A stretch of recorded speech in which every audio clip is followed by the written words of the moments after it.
Good morning.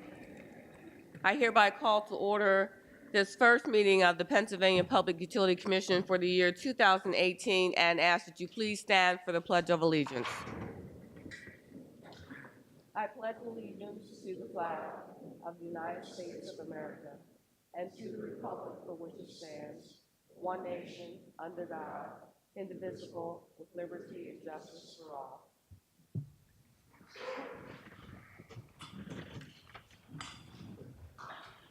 Thank you. Just to give you some of our safety tips for those joining us here today in our hearing room, please take note of the exits down the stairs on either side of this hearing room 1.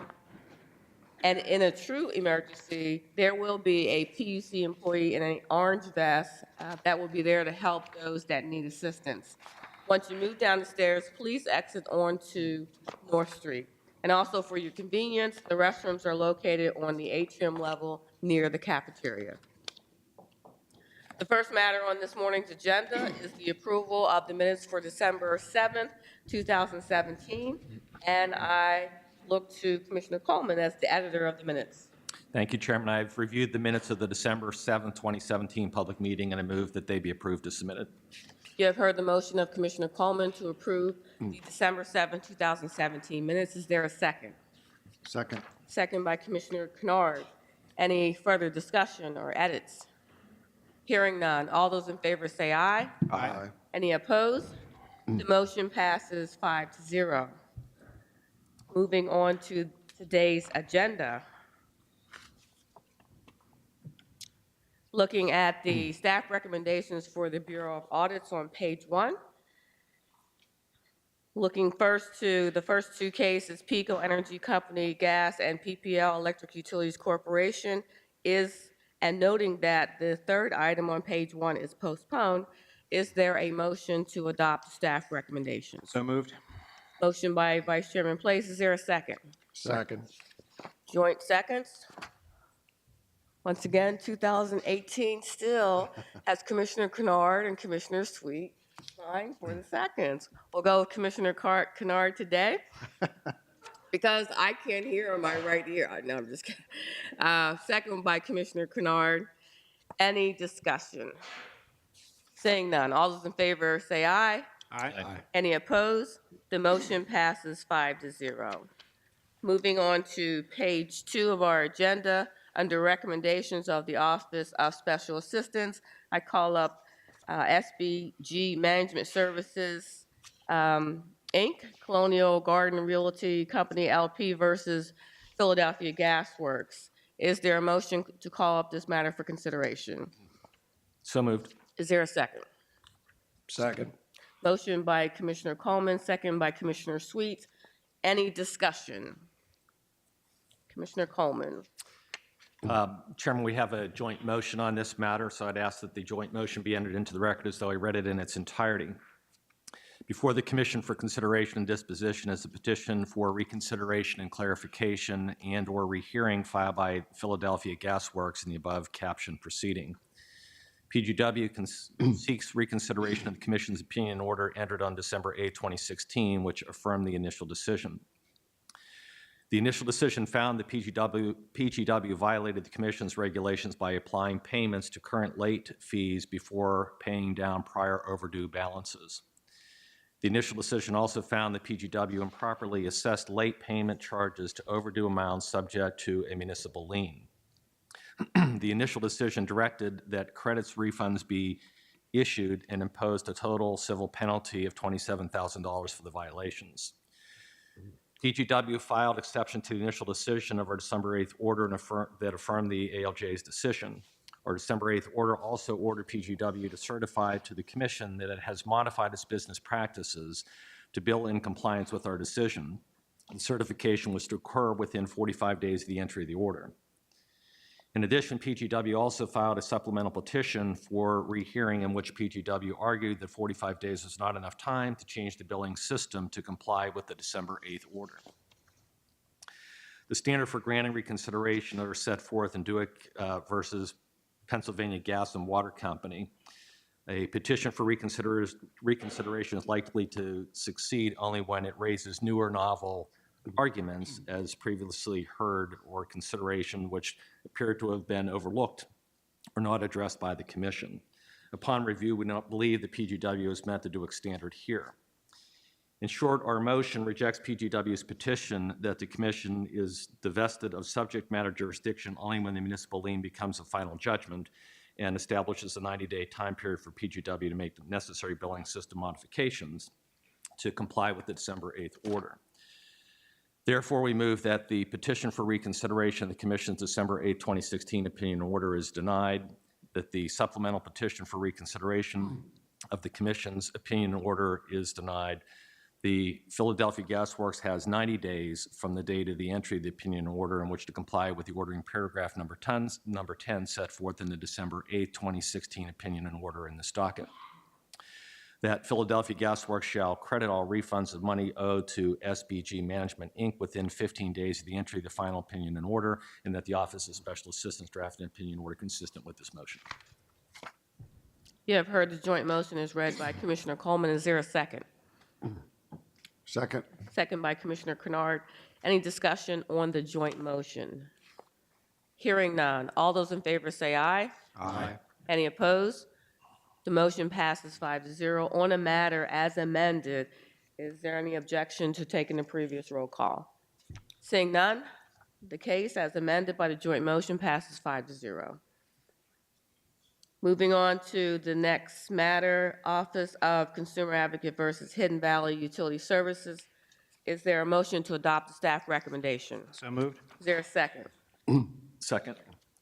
Motion by Vice Chairman Place, second by Commissioner Coleman. Any discussion? Hearing none. All those in favor say aye. Aye. Any opposed? Motion passes 5-0. Moving on to page 3. On the case of Patrice Harris versus Pico Energy Company, is there a motion to call up the matter for consideration? So moved. Is there a second? Second. Motion by Commissioner Coleman, second by Commissioner Kennard. Any discussion? Yes, Madam Chairman, I have a motion on. Vice Chairman Place. Yep. Madam Secretary, I'd ask that my motion be placed into the record as if I'd read it in its entirety. Before the Commission for consideration of the exceptions and reply exceptions of the initial decision of Administrative Law Judge Christopher Pell in the complaint of Patrice Harris regarding Pico Energy Company. On March 28, 2016, Ms. Harris filed a formal complaint with the Commission against Pico alleging foreign load, incorrect charges on her electric bill, and inadequate service in Pico's investigation of her billing concerns. She requested that the Commission investigate Pico's charges and remove any unauthorized charges from her bill. In April 2016, Pico filed an answer in which they denied all material allegations in the complaint and indicated that they investigated the high bill concerns on several occasions but found them to be baseless. The ID denied the complaint for failure by the complainant to demonstrate her burden of proof. However, in reviewing the merits of the case, I believe Pico provided unreasonable service, and therefore the exceptions filed by Ms. Harris should be granted in part. Ms. Harris has presented sufficient evidence in this proceeding regarding billing and metering at her residence. The record indicates that on April 2015, there was an apparent mix-up with the meters in the multi-tenant building where she resides, and Pico indicated the issue had been resolved and appropriately adjusted Ms. Harris's bill. However, the same issue occurred in November 2015, resulting in Ms. Harris receiving yet another bill that did not reflect her usage. In both instances, the issue was brought to Pico's attention, and both times Pico claimed it was corrected. After both occurrences, Pico appropriately adjusted the bill and made the complainant whole in terms of payments to the extent that was necessary. Additionally, Ms. Harris had an AMR meter at her home, which, if working properly, should have been transmitting readings to Pico, which would have resulted in an issuance of bills to Ms. Harris based on her actual usage. However, it was not functioning properly, resulting in the issuance of estimated bills for Ms. Harris from May 2014 through February 2015 in violation of Commission regulations. When the AMR is consistently not reporting data, Pico should have addressed the issue and taken actual meter readings. Unfortunately, in this instance, the company did not perform the necessary follow-up, which violated the Commission's regulations. While I agree with the ALJ and the complainant has not met her burden of proof regarding the complaint in its entirety, I find that the record in this proceeding demonstrates that PICO provided unreasonable service regarding billing concerns as it relates to the repeated meter mix-up issue and actual billing in violation of Commission regulations. Based on a review of the Rossi standards, I believe that a civil penalty is appropriate. In reviewing the appropriateness of a civil penalty, we consider many factors, including the nature of the alleged violations. For unintentional or negligent alleged conduct, the Commission starts with the presumption that the civil penalty will be in the range of $0 to $500 per day, whereas for intentional actions, the Commission starts with the presumption that the civil penalty will be between $500 and $1,000 per day. As I believe this action by PICO to have been unintentional, not widespread, and mitigated by the swift manner in which they adjusted and appropriately rebilled Ms. Harris, I propose that a penalty of $500 be imposed. Therefore, I move that the exceptions of Patrice Harris filed on November 7, 2016 to the initial decision of Administrative Law Judge Christopher Pell be granted in part and denied in part consistent with this motion. And two, that the Office of Special Assistants prepare an opinion order consistent with this motion. You have heard the motion of Vice Chairman Place. Is there a second? Second. Second by Commissioner Kennard. Any discussion on the motion? Madam Chair, if I might. Commissioner Sweet. Thank you. I'm going to vote no on the motion, principally because of the penalty aspect of the motion. The facts here are kind of muddled, and I don't believe that imposing a fine of $500 is merited. In fact, it seems to me to be a bit gratuitous. This was not PICO's finest hour, but I don't believe there was in any way serious misconduct here. And so I would shift more in terms of the standard that was enunciated to the 0 instead of the 500. In addition, I guess I'll chalk this one up as another protest vote on these de minimis civil penalties imposed on large corporate entities. I doubt that there are going to be tremors in Philadelphia over a $500 civil penalty. In my mind, we should either impose significant civil penalties when there is egregious conduct. In other situations, we should adjudicate the matter, indicate our views, and refrain from imposing this level of settlement. So I guess to that extent, at least this commissioner doesn't agree with the gradation and the standards that were enunciated for civil penalties.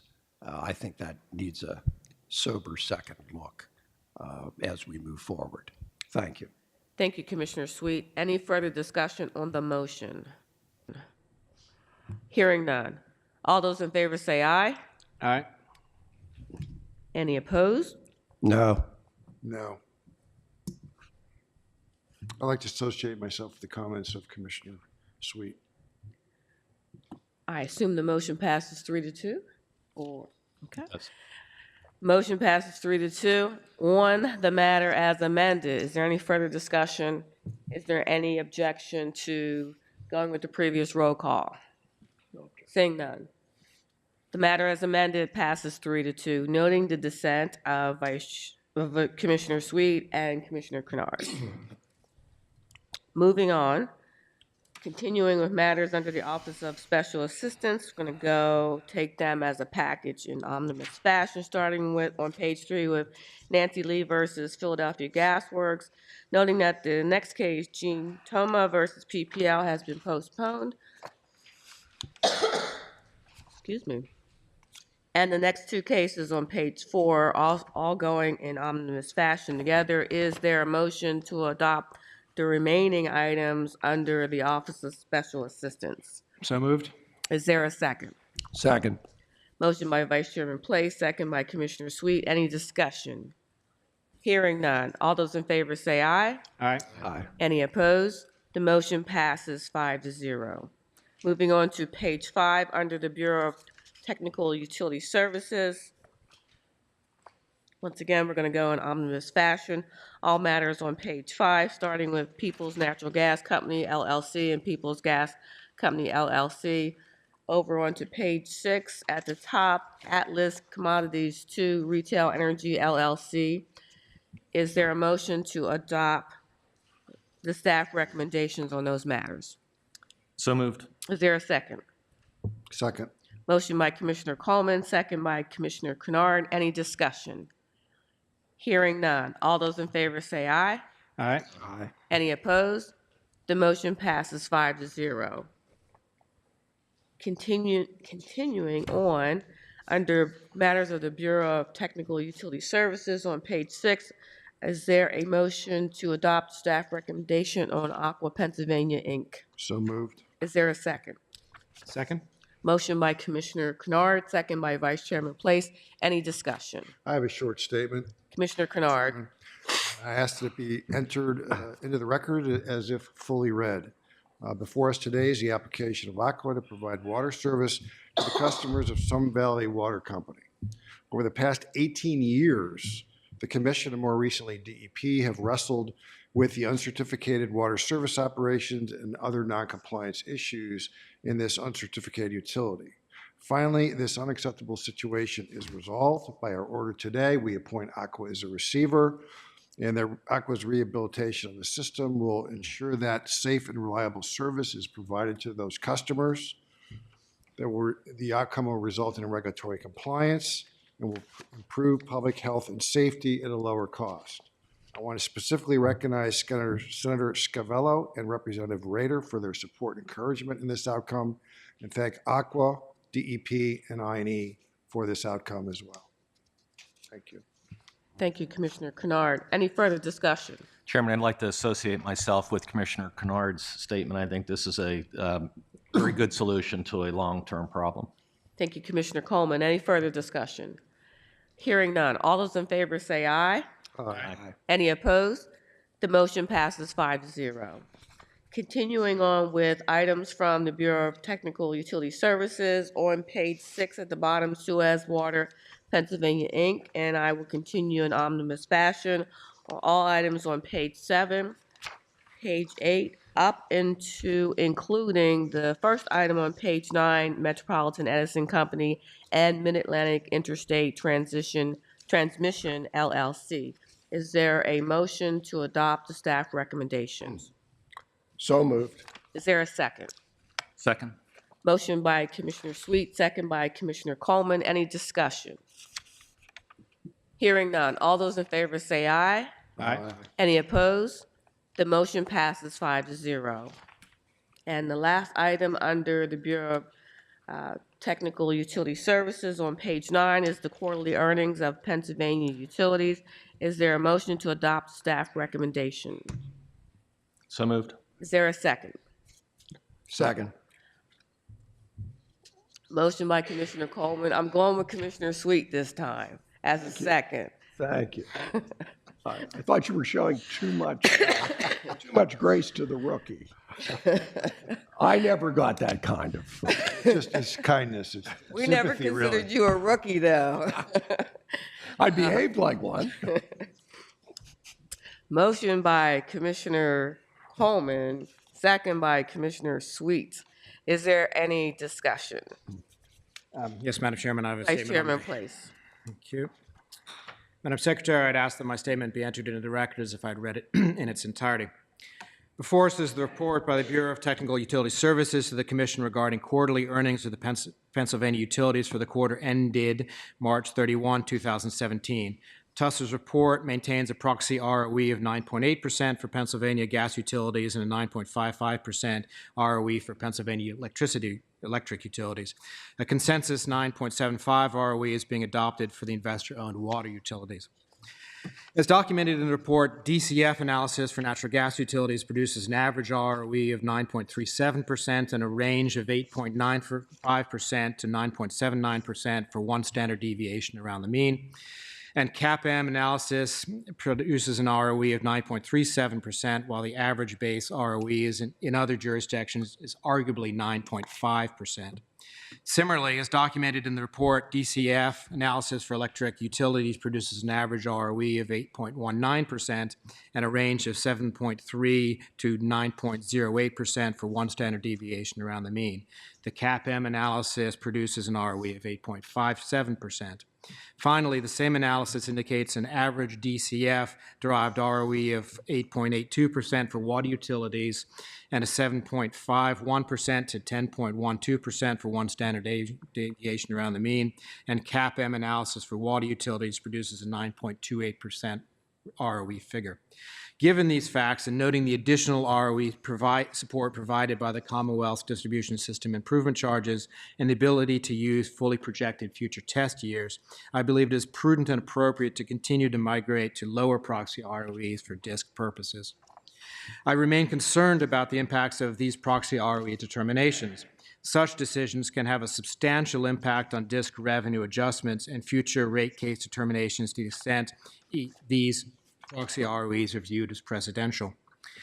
Cost to ratepayers of a 1% movement of DISC ROEs can range from slightly less than $2 million to upwards of $12 million annually for the current quarter's investments and additive for future incremental investments. Base rate case impacts could be more than $170 million annually across the Commonwealth for gas and electric utilities alone.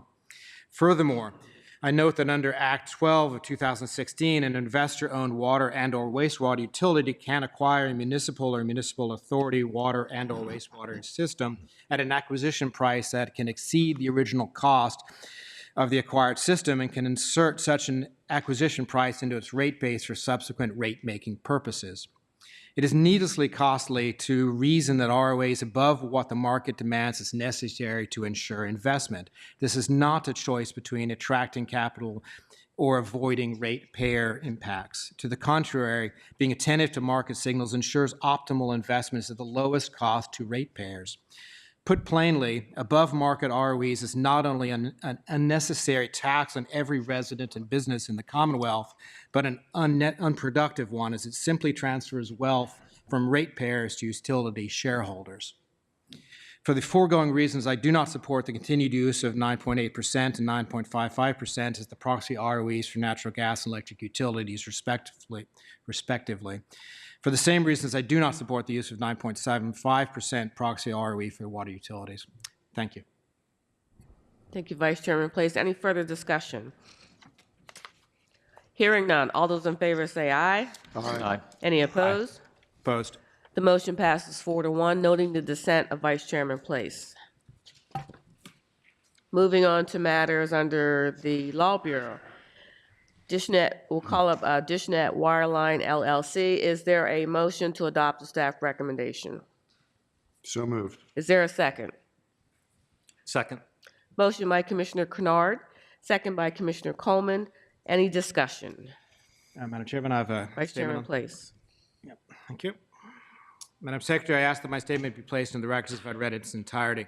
Before disposition is the letter petition filed by DishNet Wireline LLC on December 2nd, 2016, requesting an extension of the one-year time frame to provide regulated telecommunications services in Pennsylvania.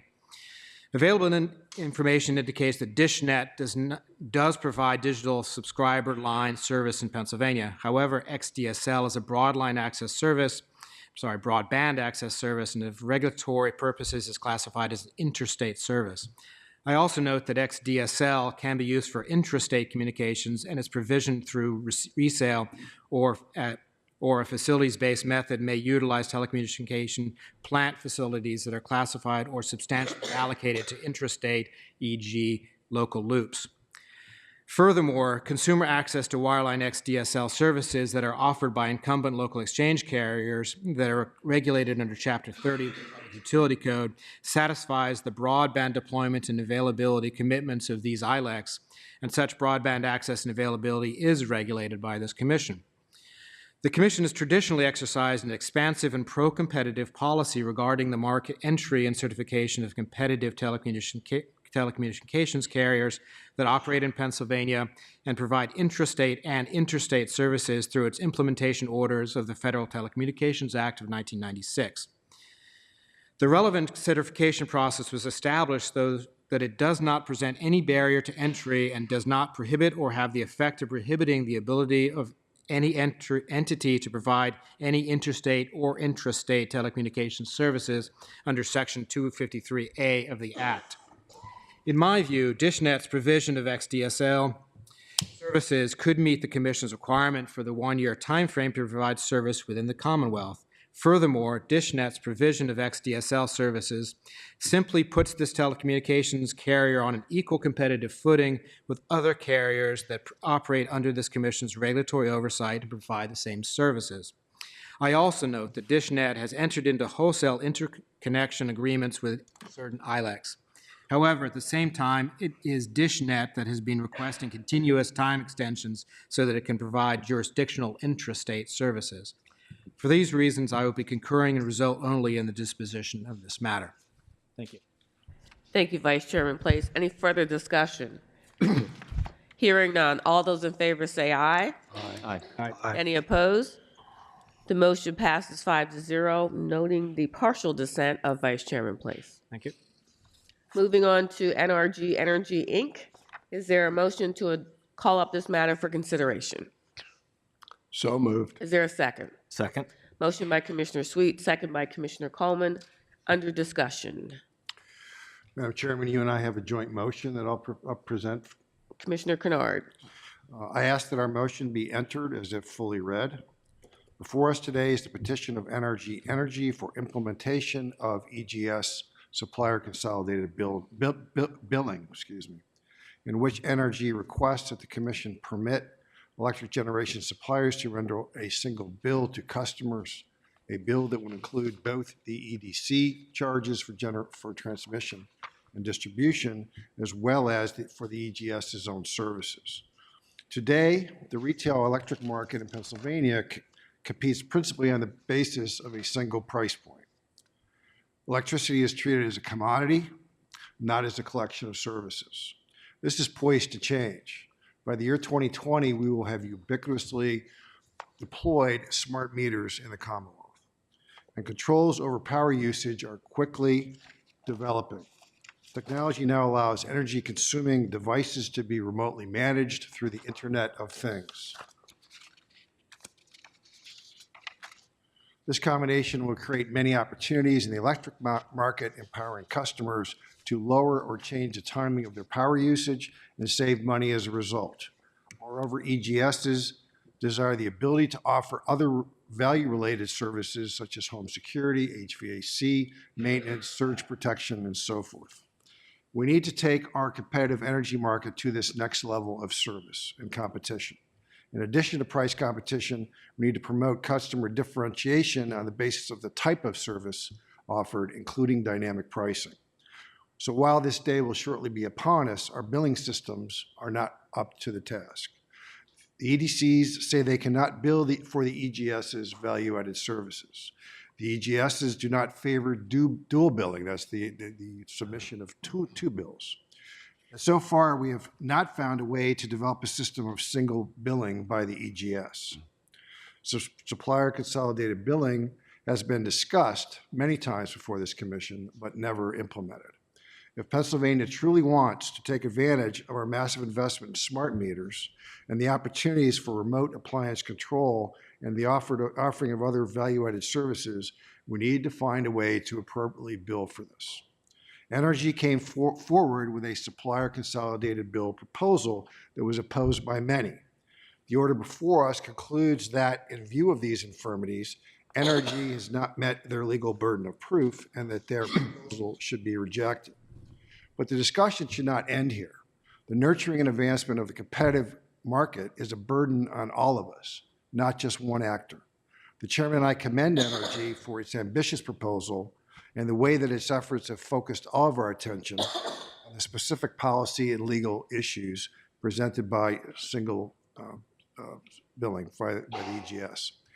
We believe that all of us collectively should be able to successfully address and solve the issues such as termination procedures, purchase of receivables, bill format, distinguishing between basic and non-basic services, and customer assistance program design. We must find a way to bill for dynamic time-of-day pricing and advanced services. So although we are denying NRG's petition, we must continue our consideration of supplier consolidated billing, as well as reviewing other potential alternatives. As a result, we move that we will solicit comments and conduct an en banc hearing to further explore supplier consolidated billing and other alternatives. The burden is upon all of us to find a way forward. Therefore, the chairman and I move, one, that NRG's petition for implementation be denied and this docket be closed. Second, that the Law Bureau and Office of Competitive Market Oversight organize an en banc hearing to occur on or before June 14th, 2018, seeking comments on supplier consolidated billing and other possible alternatives to the competitive market and promote shopping and the inclusion of EGS value-added services. Three, that the Law Bureau prepare an opinion and order consistent with this motion. Four, that the Law Bureau, I think 3 and 4 are the same.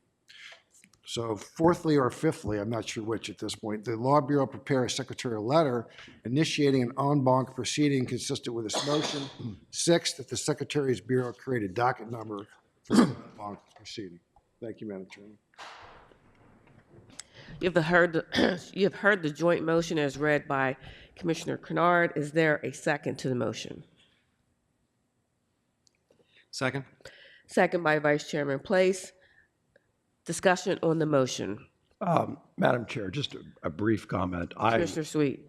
Thank you. I am going to vote for the motion, which denies NRG's petition, and therefore I'm agreeing with the result of the joint motion.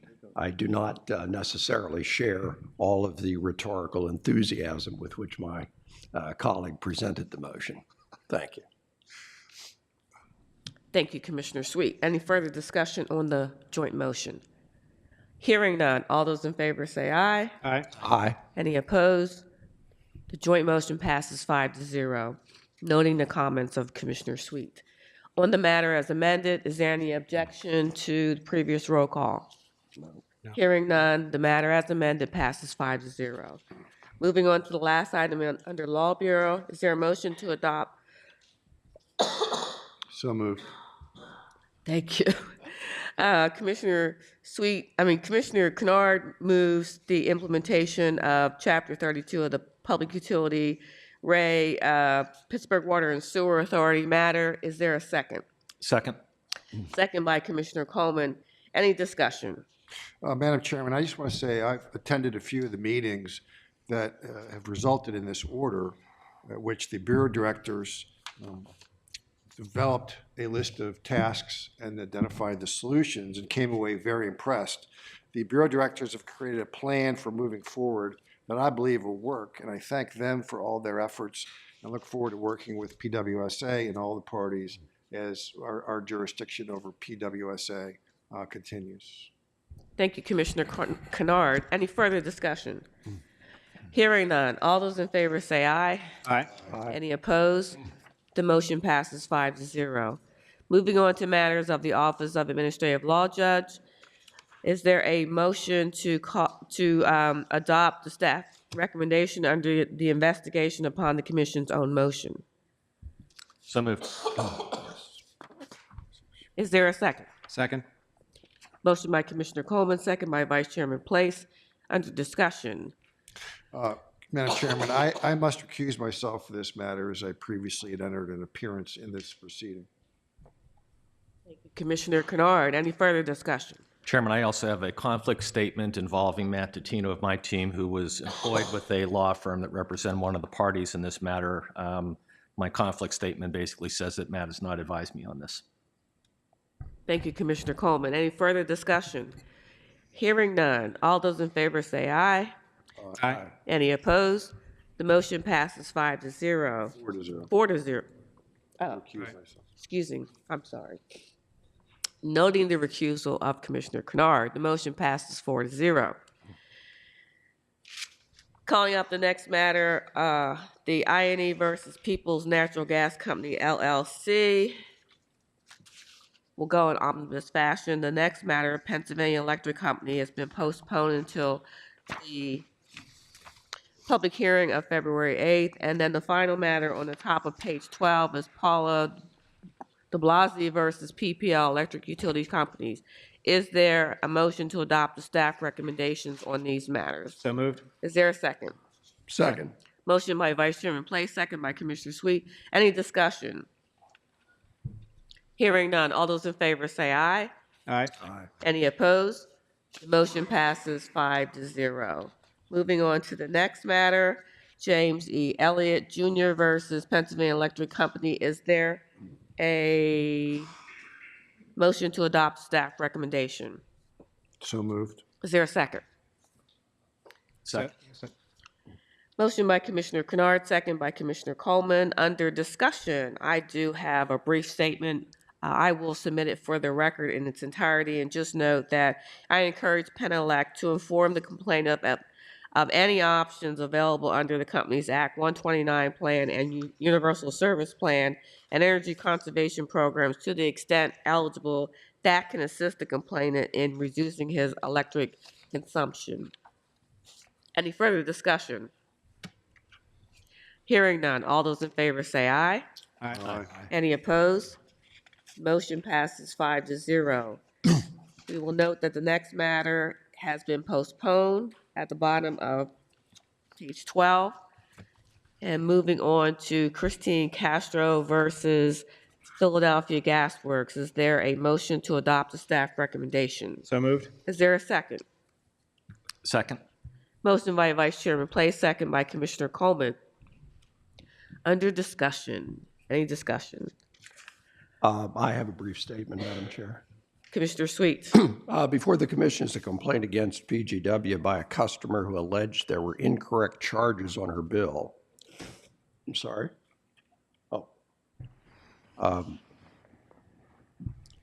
And seeks a payment arrangement for the arrearage. While I'm sympathetic to this family whose limited income makes it quite difficult to manage their household bills, in this instance, the fact that they made no payments at all on their gas bill for 4 years prior to the hearing in this case contributed to an arrearage exceeding $30,000.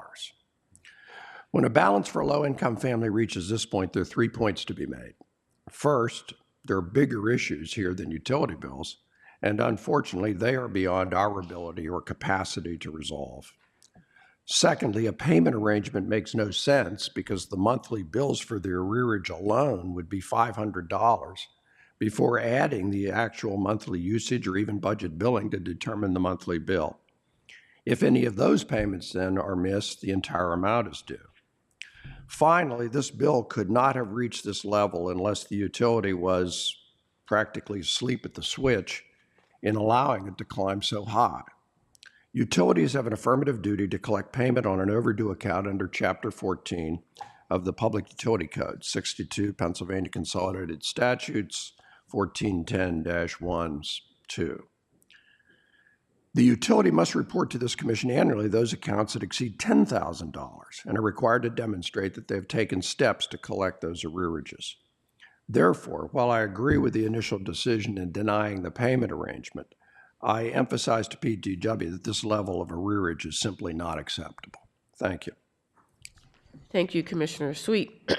I also have a statement for the record, which is really along the same lines of Commissioner Sweet, so I will submit mine for the record. Any further discussion on this matter? Madam Chairman, if I may, Vice Chairman Place. I would like to associate myself with both statements. Thank you. Thank you, Vice Chairman Place. Any further discussion? Hearing none. All those in favor say aye. Aye. Aye. Any opposed? The motion passes 5-0. The last item on the matter for the Office of Administrative Law Judge is Adam Berman versus UGI Utilities. Is there a motion to adopt the staff recommendation? So moved. Is there a second?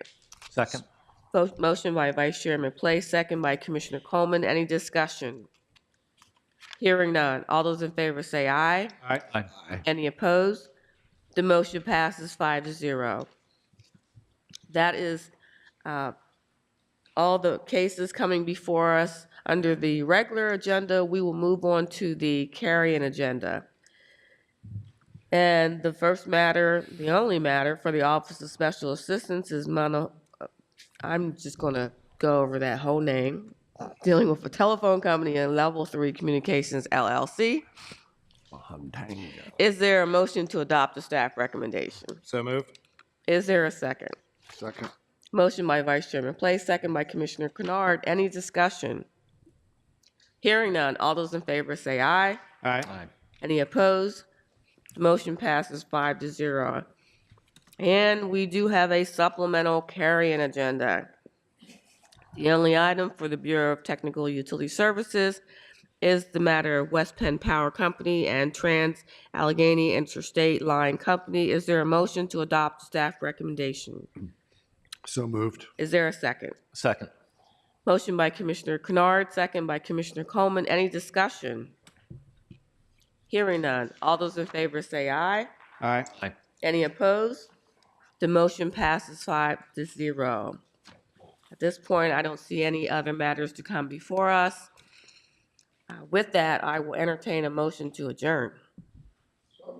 Is there a second? Second. Motion by Commissioner Sweet, second by Commissioner Kennard. I'm assuming there's no discussion. With that, no objection, the meeting is adjourned.